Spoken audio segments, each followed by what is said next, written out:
studio. Het begon allemaal voor hem in 2011. De tv-serie Man bij het Hond. En als ik dan zeg Sjors, rapper Sjors, dan hoef ik denk ik niet meer uit te leggen. We zijn inmiddels 4 jaar verder. Het is 2015, bijna de zomer van dit jaar.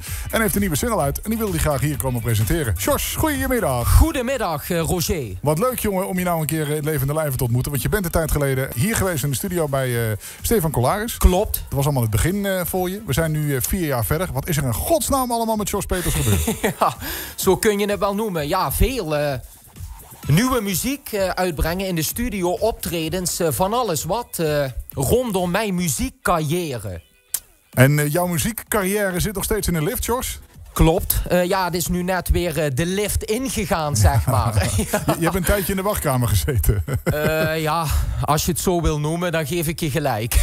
Nee, onzin. Maar wat is er gebeurd? Want ja, een Man bij het Hond, daardoor kreeg je landelijke bekendheid. Toen kwam je eerste plaat uit.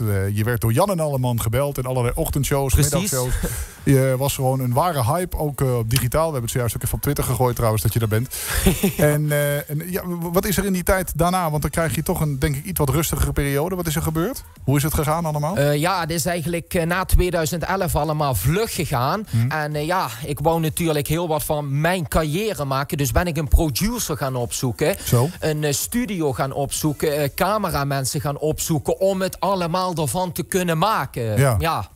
Hoort erbij. Ja, nee, natuurlijk hoort erbij. En de artiest moet dat soort dingen regelen. En was dat simpel voor je? Was het gewoon een kwestie van bellen? Jongens, goh, ik heb interesse om iets met jullie te gaan doen. Willen jullie ook met mij werken? Of hoe gaat het? Ja, zo gaan die dingen meestal wel, ja. Ja. Maar ja, het gaat natuurlijk allemaal niet zo heel eenvoudig in het begin. Je moet er even inkomen. Maar ja, ik ben er toch wel ingekomen, Roger. Ja, nou, gelukkig zeg. Ik denk, je komt er niet in, maar je bent erin gekomen. Dat is heel fijn. Ja, geweldig is dat.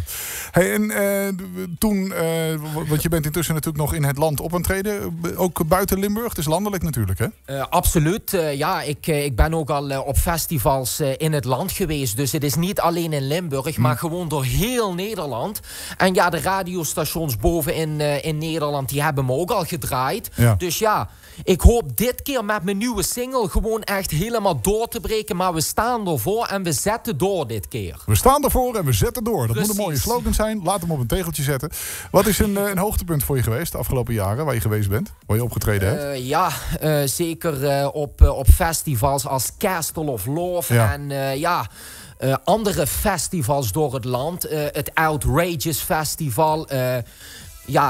Studentenverenigingen door het land. Ik ben bij Slam FM, bij 3FM, bij heel veel dingen mogen komen. Daar ben ik zeer trots op. En nou bij RTV Parks.fm, je komt overal, joh, het is niet te geloven. Maar bijvoorbeeld Castle of Love, wat heb je daar dan gedaan? Heb je daar als MC gefungeerd? Of heb je daar gerapt? Of heb je daar handtekeningen uitgedeeld? Wat heb je daar gedaan?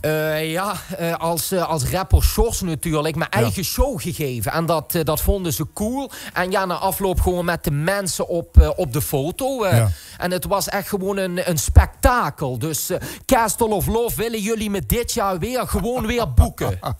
Nou, het kan. Het gaat in augustus weer gebeuren. Dus, precies, daarom. Weet. Ja, daarom. Hey, en mensen die jou boeken en die denken van nou, die rapper Sjors, die willen wij graag hebben. Wat kunnen ze verwachten, behalve raps? Want je brengt natuurlijk liedjes uit. Maar wat behelst jouw show? Want het wordt steeds groter natuurlijk. Dat is precies wat ik overal mee bereiken wil. Het moet groter zijn. En daarom, nu ook de Lamborghini Diablo in mijn nieuwe videoclip, Roger. De Lamborghini Diablo, ja? Ja. Geweldig. Ja. Dat is een grote slee, hè? Toch? 2,5 meter zo ongeveer. Ja, dus, dat is toch aardig wat, hè? Ja, precies, daarom. Hey, maar mooi. En qua liedjes, want je hebt nou een nieuwe single uit. Hoe ver reikt jouw repertoire? Hoe lang kun je bijvoorbeeld optreden? Heb je repertoire voor een half uur of voor een uur? Ja, absoluut voor een half uur. Maar mijn show is al uitgebreid tot 3 kwartier. Ja. En ik heb ook eigenlijk gewoon... Ja, ze hebben het applaus niet meegerekend, hè? Dan wordt het al gauw 3 kwartier, dat snap ik. Ja, het applaus komt nog achteraf. Dus dat komt dan na dat 3 kwartier nog erbij. Ah, oké. Ben je gelukkig in de liefde, Sjors? Ja... Ik heb wat vriendinnetjes gehad, maar ik sta er nu op dit moment weer single voor. Vandaar de nieuwe single De Ware Liefde. Ach, kijk, je bent op zoek naar de ware liefde. Naar de prinses op het witte paard. Ja, Sjors. die bestaat niet voor mij, maar wie weet. Wat zoek je, Sjors? Waar moet ze aan voldoen? Een ze toch? Of ga je toch voor de hij? Nee, absoluut niet. Een ze, Okay.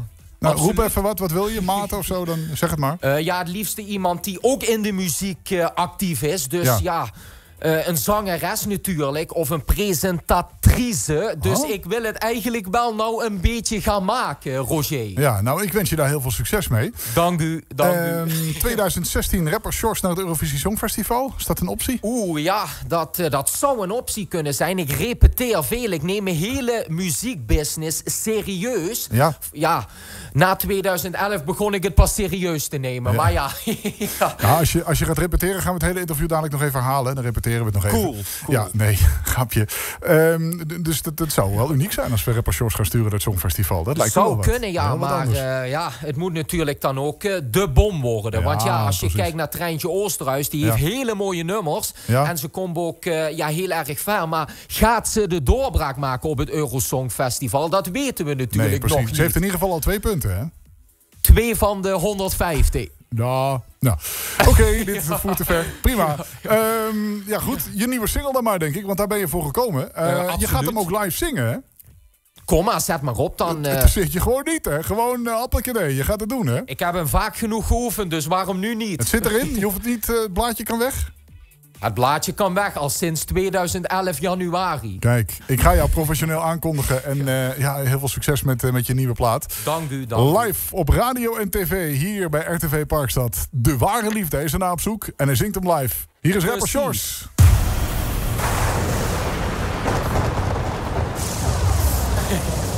Dames en heren, hier is rapper Sjors.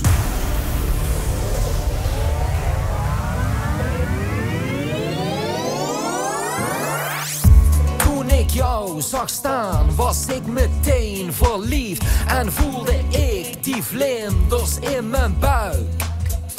Toen ik jou zag staan, was ik meteen verliefd. En voelde ik die vlinders in mijn buik. Ik zag je staan in de discotheek en vond je meteen de ware in mijn ogen. En de enige was jij, dus mijn doel. Yeah.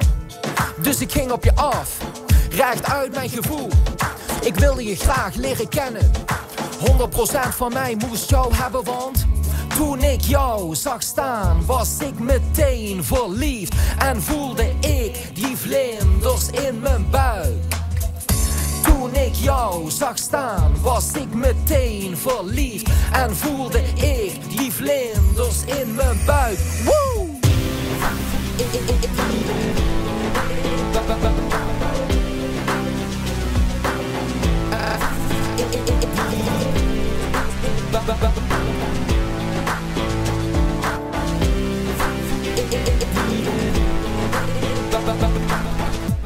Toen ik jou zag staan, was ik meteen verliefd. En voelde ik die vlinders in mijn buik. Toen ik jou zag staan, was ik meteen verliefd. En voelde ik die vlinders in mijn buik. Woe! Yo! Ja, dat was hem. De nieuwe rapper Sjors. De ware liefde. Gewoon even live gedaan in de studio. Nou, complimenten, man. Dank u. Complimenten. Ook voor jou, Roger. Ook mijn complimenten naar jou toe. Ik heb alleen maar staan luisteren, joh. Ik heb toch niks gedaan? Nou, jij hebt de muziek afgespeeld. Klonk goed, hoor. Ja, kwestie van de druk op een knopje tegenwoordig. Gaat dat snel? Oké. Zo makkelijk. Ja, dan... Dat gaat allemaal zo rap, joh. Hey, maar dit is leuk. Ook muzikaal zit het goed in elkaar. Wie heeft het geproduceerd dan? Ja, mijn producer dus. Hoe heet hij? Dave. Dave Da Rave? Dave Da Rave. Ja, zo kun je hem wel noemen, ja. Hij produceert alles voor je? Tot nu toe wel, dus ja. Maar er zijn ook nog andere producers op dit moment. Maar ja... Het moet er allemaal maar van komen, dus je moet het zelf allemaal zien te fixen. Ja, precies, want je moet het ook zelf financieren nu, hè, of niet? Ja, dat is inderdaad een ding wat erbij is komen kijken. Ja. Ik zie je pa staan lachen, ik weet niet waar dat voor is. Maar mijn manager bedoel je? Oh, sorry, je manager. Ja, de manager. Mijn manager, ja, die lacht me gewoon even aan nu. Ja, hoeveel platen heb je nou sinds 2011 uitgebracht?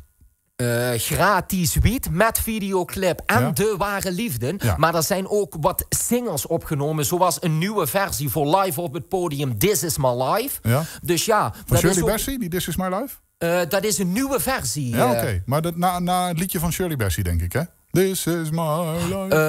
Ja, net een iets andere This is my life dan die This is my life. Oké, ja, dan vraag ik het even. Ja. Het is een cover. Hey, en het album van Sjors, wanneer komt dat uit? Ja, dat is voor mij natuurlijk even een vraag. Want het moet er allemaal nog van komen. Ja, oké. Ja, maar het gaat allemaal zeker komen, dus blijven doorgaan. Ik ga je niet te veel lastigvallen, maar natuurlijk was je ook een beetje bekend begin van je carrière om je uitspraken, de bekende boterham met pindakaas.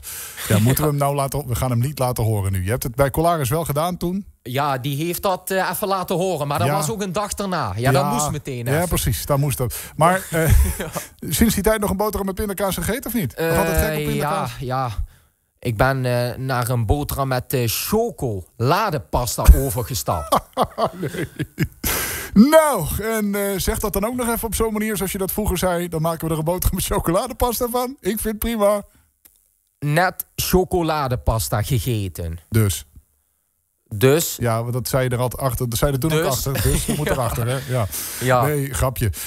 Ik vond het leuk dat je er was. Ik wens je heel veel succes met je plaat. Hoe lang is die uit? Hij is sinds vrijdag gereleased. Ja? En hij staat op YouTube. Rapper Sjors, De Ware Liefde. Check even de videoclip als je hem nog niet hebt gezien. Ja. En ik zou zeggen, zie me op de vetste festivals hier in Nederland. Dus kijk maar naar me uit, want... we komen eraan. En als mensen je willen boeken, waar moeten ze dan kijken? Ze kunnen me boeken via het artiestenbureau Lucassen Producties in Nijmegen. Ja. Maar wil je me contacteren, dan kan dat gewoon via e-mailadres derappersjorspetra@gmail.com. Gewoon even een mail sturen en je krijgt zeker antwoord terug. De rapper Sjors Peters is het dan, hè? Nee, de rapper Sjors Peter @gmail.com. De rapper Sjors Peter @gmail.com. Dus eigenlijk is jouw voornaam niet Sjors, maar of is Peter je achternaam?